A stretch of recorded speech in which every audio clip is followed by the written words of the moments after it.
berdiskusi dalam kelompok dan menjelaskan sesuatu secara panjang lebar.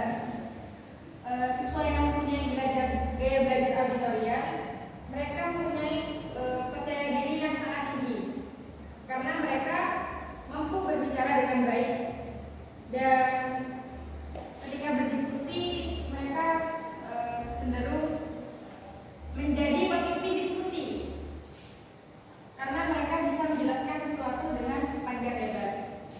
Yang nomor 5, menyukai musik atau sesuatu yang bernada dan berirama.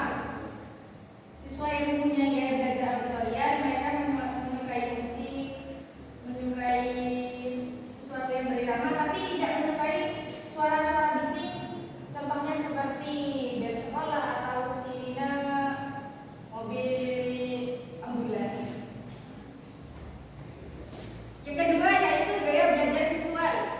Gaya belajar visual adalah gaya belajar yang menggunakan video pembelajaran atau semacam PPT atau apa namanya video-video di YouTube. Karakteristik dari gaya belajar visual yaitu yang pertama rapi dan teratur. Mereka biasanya itu yang punya gaya belajar visual, tulisannya itu rapi, tidak jelek. Mereka gak suka kalau semisal ada kesalahan sedikit dari penulisan. Dan biasanya mereka suka sesuatu yang teratur juga, kayak semisal gak suka kelas yang kotor, kamar yang tidak rapi, seperti itu. Yang kedua, sulit menerima instruksi verbal.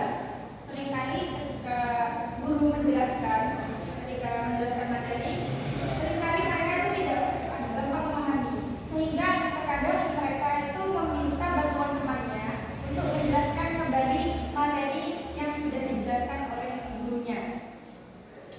Yang nomor 3, teliti terhadap detail.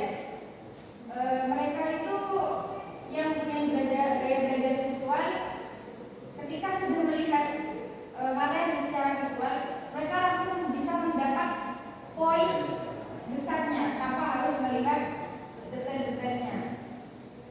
Yang nomor 4, tidak terganggu oleh keributan. Meskipun mereka menggunakan belajarnya itu melihat video yang sangat keras atau belajarnya itu sambil mendengarkan musik, mereka tidak akan terganggu. Mereka tetap bisa memahami materinya. Yang nomor 5, sering menjawab dengan jawaban singkat. Karena sesuai yang gaya belajar visual itu emang lemah dari segi auditorial, segi berbicara. Jadi mereka itu kalau menjelaskan hanya poin pentingnya saja. Jadi kayak sub-sub materinya itu tidak dijelaskan